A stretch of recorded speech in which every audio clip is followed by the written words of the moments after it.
Strong looks different for each of us, and it's time to put focus on our unique journeys that get us there.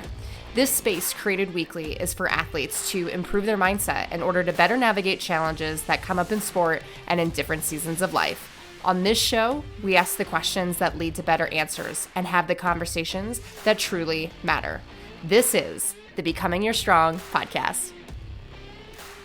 Hey, you guys, welcome back to another episode of the Becoming Your Strong podcast. Today, I'm recording live from good old Connecticut because, what a weekend it was out here in Wallingford at the Underdog Fitness Last Chance Qualifying DEKA event. For those of you that were following along on social media, you will know it was quite the weekend. I had some highs, I had some tough, challenging moments, and honestly, I just want to chat through it. I think that there are people that truly admire what I have to say. They admire my realness and just the genuineness that I bring to this sport and the process that you go through when you're trying to be the best of the best. And so I want to be transparent of some of the things that happened this weekend that I know some of you are wondering about. Like I said, if you follow on social, you'll probably already know some of the stories that I'll tell, but I want to go into depth. I want to lead by example at the end of the day, because I do think that it's important that people know that even the best of the best, the people at the top, they have bad days and they struggle and their races are not always, perfect and PRs. Like, it's not like that. And I think that'll bring some realness to the situation, especially those of you that admire to compete at an elite level in DEKA specifically, that these are things that you are going to inevitably go through. And at the end of the day, like, it doesn't scare me. I'm not letting it shake me. I know that it's part of the process, and it's these moments in our lives, not just in our sport, but in our lives, that truly change our character and push us to become the person that we're capable of becoming. So the Becoming Your Strong moment of the week is honestly me deciding to push through my individual strong race, and I'll explain that here in a moment. So before I kind of go into like what happened this weekend, though, I do want to set the stage of like, what were my goals? What was my headspace coming into this? What happened on travel day? Like, just really put together the pieces here, because there were a lot of different puzzle pieces that I think that ultimately led to certain outcomes that occurred this weekend. So coming into this weekend, my ultimate goals were to put up some final team qualifying times for world championships. In addition to, I wanted to do another individual strong. I left here in June, feeling like I had some unfinished business. Like, I had a time that was slower than I'm used to. Of course, it was still a great time, not upset about it, but I was like, you know what? I could do better than that. Like, I'd love to put up something a little bit faster. Even though I know that I'm safe, I'm probably qualified elite. Like, there's nothing to really worry about. I wanted to do that for me. So that was another goal that I had that was weighing on me coming into this weekend. And so a lot of my training block prepared me for certain stations that I really wanted to intentionally focus on. So overall, even like the week before, I felt springy, I felt athletic, I felt primed. My engine was revving. I was like, this is going to be good. Like, I felt confident, didn't feel a ton of pressure coming into this weekend. Get to Thursday travel day. We wake up at 3:30 a.m. in the morning to go catch our flight, only to find out that our flight is delayed by an hour and that we're probably going to miss our connection if we decide to stick with that flight. So considering that I was running a workshop later that evening and they were expecting my presence, I was like, you know what, we should probably see if there's other options so that we can for sure be there on time. So didn't really get great sleep coming into travel day. Travel day was pretty darn long. You try to do the best that you can to fuel while you're traveling and on the plane for several hours, but at the end of the day, when looking back on reflection, did not get enough calories in, did the best that I could. But even then, once we got to Connecticut, it was get into the car, drive for an hour, get to the gym, run a workshop for 2 hours, get home, wait to make dinner, and then not eat until 9 p.m. So travel day, as far as like fueling and being the best rested, probably wasn't there. So not ideal in terms of that. Again, not an excuse, but definitely a factor. Coming into that morning of feeling totally fine, not super nervous. Like, again, there's no pressure for me. All this is a chance for me to have fun and to go after my time in the 12s again, because I know that I'm capable of doing it. So sitting there, I'm watching Olivia go. She PRs. I'm like, all right, here we go. Like, this is going to be great. My warm up felt really good. Like again, I felt like things were revving and I was just feeling springy and athletic. I was like, okay, cool. Like, this is going to be great. Go to the bathroom. I come back out, and out of nowhere, my heart rate just spikes. And like to a point where it almost feels like I'm actually racing, like I'm at the peak of a race. And I've never experienced that, at least not anything as of recent in my adult years. Maybe as a kid when I was on stage as a dancer and got nervous. I don't know what it was, but like I could not calm my heart rate. And so I was sitting there with like AJ and just trying to take big breaths and had my hand over my heart and was just like, okay, like maybe I just need to go so that I can settle in. Because I know once I just get into my flow state, like I just go and I enjoy it. And it's me time for the next, 12 to 13 minutes.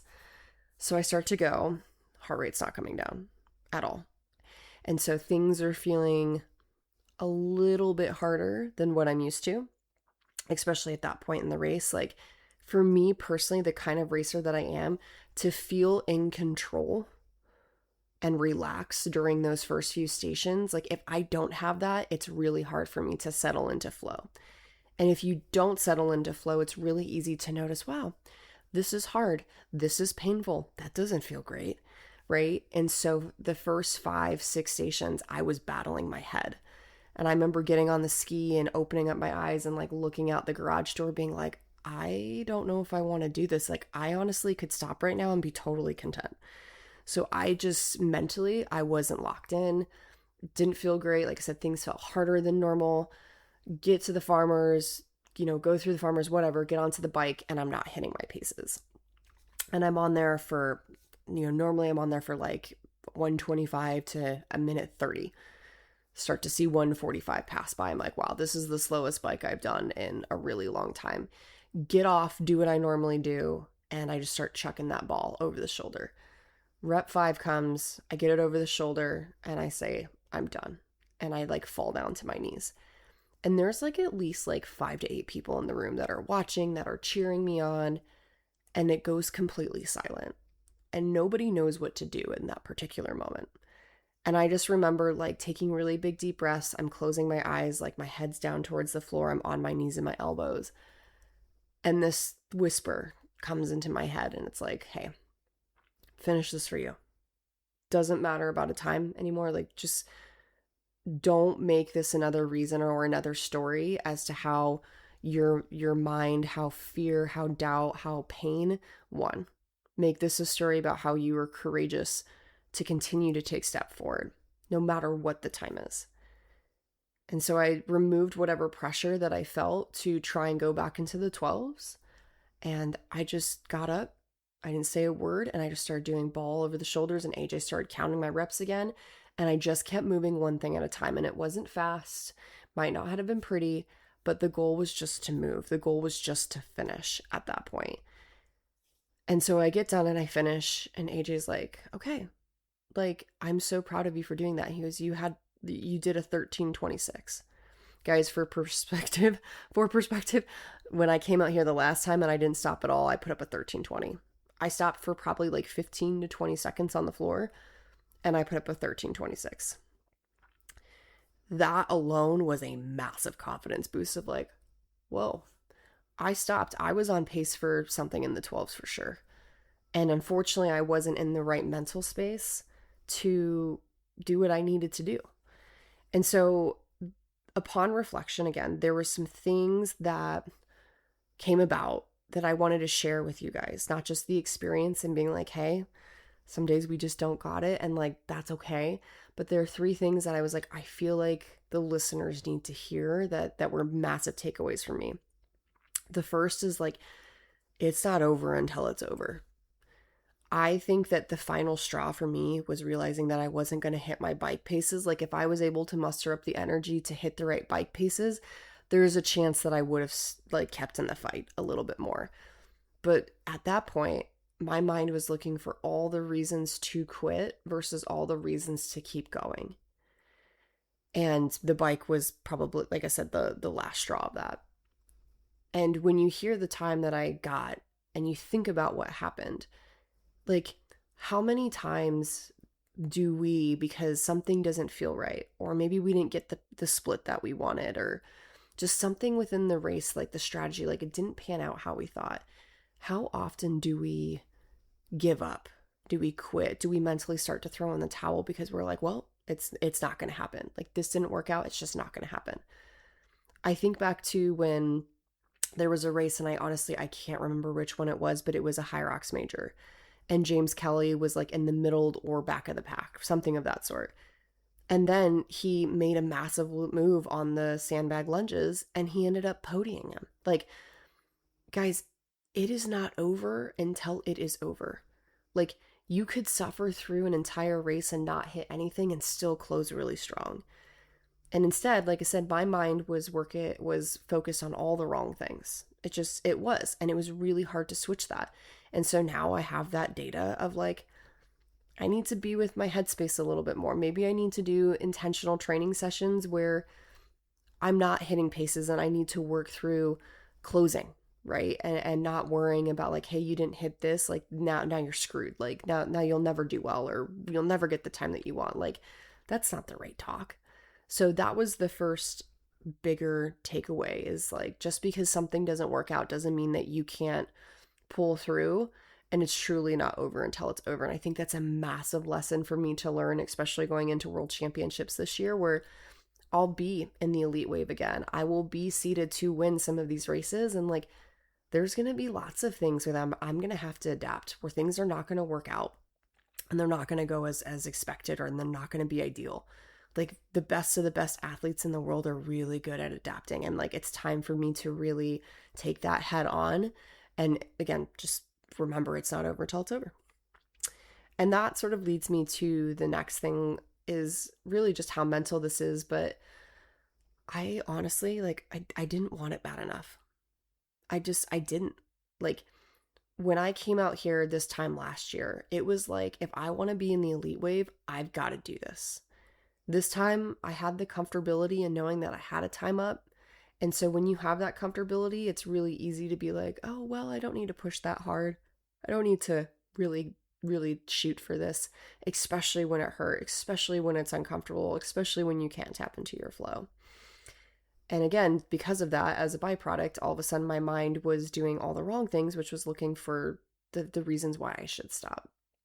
And so the bigger point of this here is, yeah, it's fun to throw up a race. Yeah, it's fun to challenge yourself and see what you can do. But I realize that when I race, there has to be a strong why behind it, especially if I'm going to put myself, like what I put myself through on a constant basis by doing these races. So tapping into that why, coming back to it often, revising it, adapting it, realizing that not every why is going to be the same, having something that you can hold on to so that when it is the time that the race hits where it's the sticking point and it hurts, you're not sitting there questioning whether or not you should stop. You're remembering all the reasons why you shouldn't stop fighting. And I eventually found that. I eventually found out that this race wasn't about a time, that this race was for me, and that actually leads me into my last point. And I'll be very courageous here on this. Something that I've been really working on just personally as an individual is spirituality. I've always believed in something called the universe. That's been the most comfortable way for me to define it, because I've never had like a strong pull towards certain religions or certain figures, I should say. And as of recently, I've felt that pull, and I've wanted to explore it and become a little bit more curious about it. And so it's been a very personal process for me. And one of the things that I thought about before I came out here was, it's going to be wonderful knowing that I have him here with me throughout my entire race, that he is going to be there with me. So therefore nothing bad can happen. There's nothing that I cannot do without him. And there was a lot of peace in that. And I loved that. Also, crazy enough, before I came out here, I was, I think I was on a run, or I was doing some sort of like shakeout workout. And I was listening to a sermon. and it was talking about how sometimes you call and he doesn't come. And it's not because he doesn't love you, it's because he does love you that he doesn't come. And there's a reason, there's a purpose that he comes late.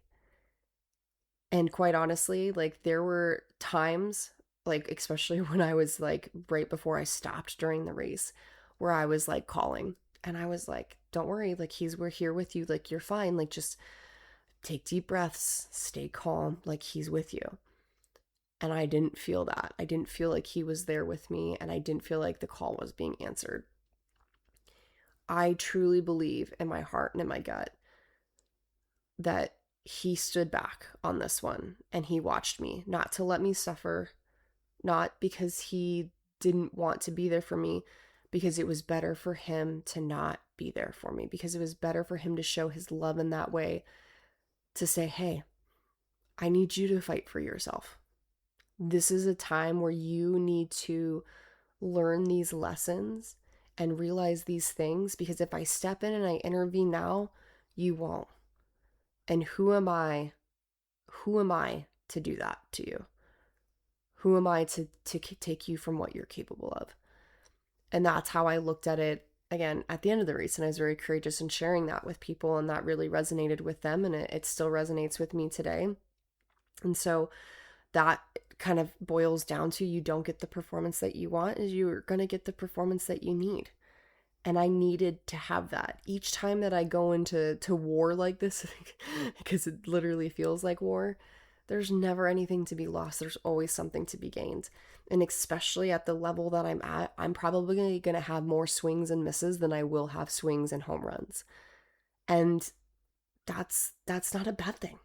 I'm literally chasing seconds. I'm literally chasing excruciating pain. It's going to happen. So if I'm not going to get the outcomes that I want all the time, then that shouldn't be the focus. My focus should be, what are the gains that I'm going to get physically and mentally and emotionally, and by continuing to charge forward even when it's hard. So those were the things that were really important for me to share to y'all today, and hopefully one of those resonated. That race, like, it shook me a little bit. Like, I was really proud. I was so proud of the fact that I didn't give up. Like, that there were people there in the room, and I thank every single one of you that were cheering and supporting me throughout the whole thing, because I know it was a roller coaster, but it was truly an absolute honor to show that kind of bravery to the people in that room, to show that it's okay to have a bad day, and there's gonna be days that you want to quit and maybe you physically stop, but you always have the choice to keep going.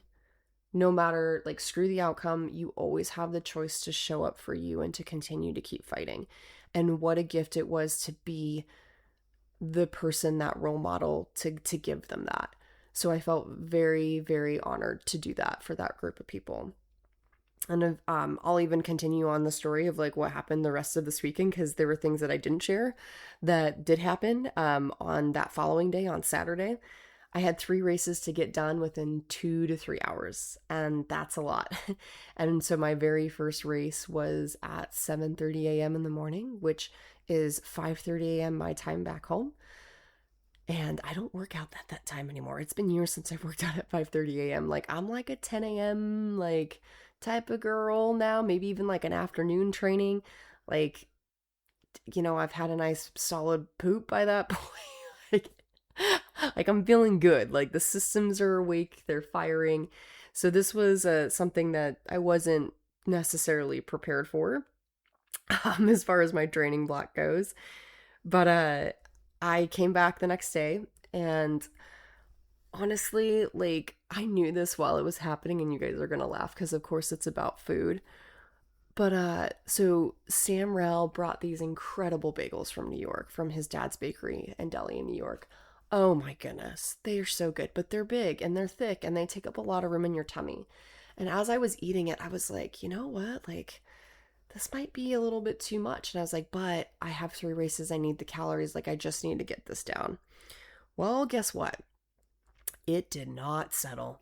It didn't settle at all. And we're now moments up before Olivia and I are supposed to race. We're going head to head with Kevin and, was it Kevin and Josh? I I think it was Kevin and Josh. Regardless, we're getting ready to race.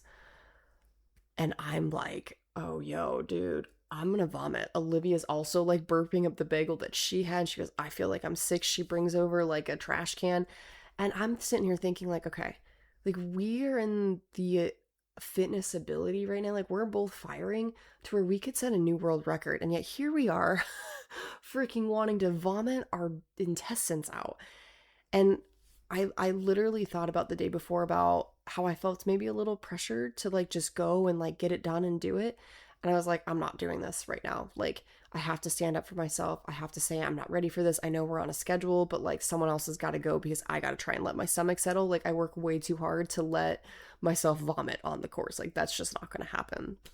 So pull back for 5 to 10 minutes, lay down, start to calm the breathing again, let the food digest a little bit more. Wasn't 100% when we went, but it's definitely in a lot better of a space than before. So luckily, like we both decided like, hey, we're on the same page. We're not feeling the greatest right now. And we're also in a place where our headspace is like putting a lot of pressure on us versus like, let's rip, let's like have so much fun getting to race together again. And so we were like, let's do this at 60 to 70% again. We did this a couple weekends ago and we put up an insane time without, trying super hard. So all we got to do is qualify at this point. So we operated with that mindset. We get halfway through the race. We slowly start to ramp our effort. We get done 9:56. We're only 4 seconds off our world record. And our confidence is just like soaring through the roof because again, we know that we still have some stuff in the tank that we were not hitting our normal paces that we normally hit, and that was freaking awesome. And so I think that honestly set the pace for the rest of the weekend or for the rest of the races that I had that day of like, again, how much of this is mental and how much your headspace will determine a lot. And so I think that's like ultimately like where I want to leave you guys today is one, you could feel like absolute butt and you could still show up and do the dang thing. But two, like if your headspace is not there, like it doesn't matter what training block you put in. It doesn't matter how well you fueled, how well you strategize. Like truly, I do believe that 90 to 95% of this is how you show up mentally for yourself before, during, and after the race. So if we can spend the time as athletes right now, not just thinking about what our next training block is going to be going into Worlds and not just thinking about like what's the perfect workout to do, like screw it. Like that is so minuscule in relation to thinking about who's the person that we want to be, who's the person that we want to show up as. Why in the hell are we doing this? Why do we struggle when things get hard? Let's dig into that a little bit more. How can we show up on ourselves in the time of struggle? Like, those are the questions that we need to get good at answering, because when we ask ourselves those questions, we're going to get really, really solid answers, even if we don't know them right now. But just pondering them, they will come to light. And the answers to those questions could be the difference between us seeking out our potential and us being in this wheel of yuck, this cycle of where we feel like it's never ending and we can't get out. And we're just frustrated as to why we're not succeeding. So really, again, just a reminder, this is all mental. And what a gift that is. What a gift it is that is something that we can control, is our headspace and our attitude and how we show up. Imagine a world in which you are able to like shoo away those thoughts, because guess what? They're inevitable and they're going to happen no matter what. It's not about eliminating the thoughts. It's about dialing the volume down on them. But imagine a world in which you could kind of shoo them away a little bit and live in a state of just straight belief and courage. We get to do that. We get to practice that constantly. We have the choice to, at least to constantly practice if we want to. It is a choice. It is a choice that takes a lot of practice. We could have that outcome, but we have to choose to go through the process. We have to choose to go through the reps and all the different practice. This was practice for me this weekend, was mentally going through that, right? So I'm encouraging all of you to continue to get in your reps and to let that work pay off in the long haul, because it truly will. Thank you guys so much for showing up for you today. I hope that this little rambling episode truly did help. Share this with friends and family that need to hear this most. And y'all, again, best of luck as you're going into your last chance qualifying weekends. Take what I'm saying here seriously, work on your headspace, and allow for that to show up for you on game day, okay? Have a great week. I will talk to you all next week, and I'll see you next time for another episode of Becoming Your Strong. See you then.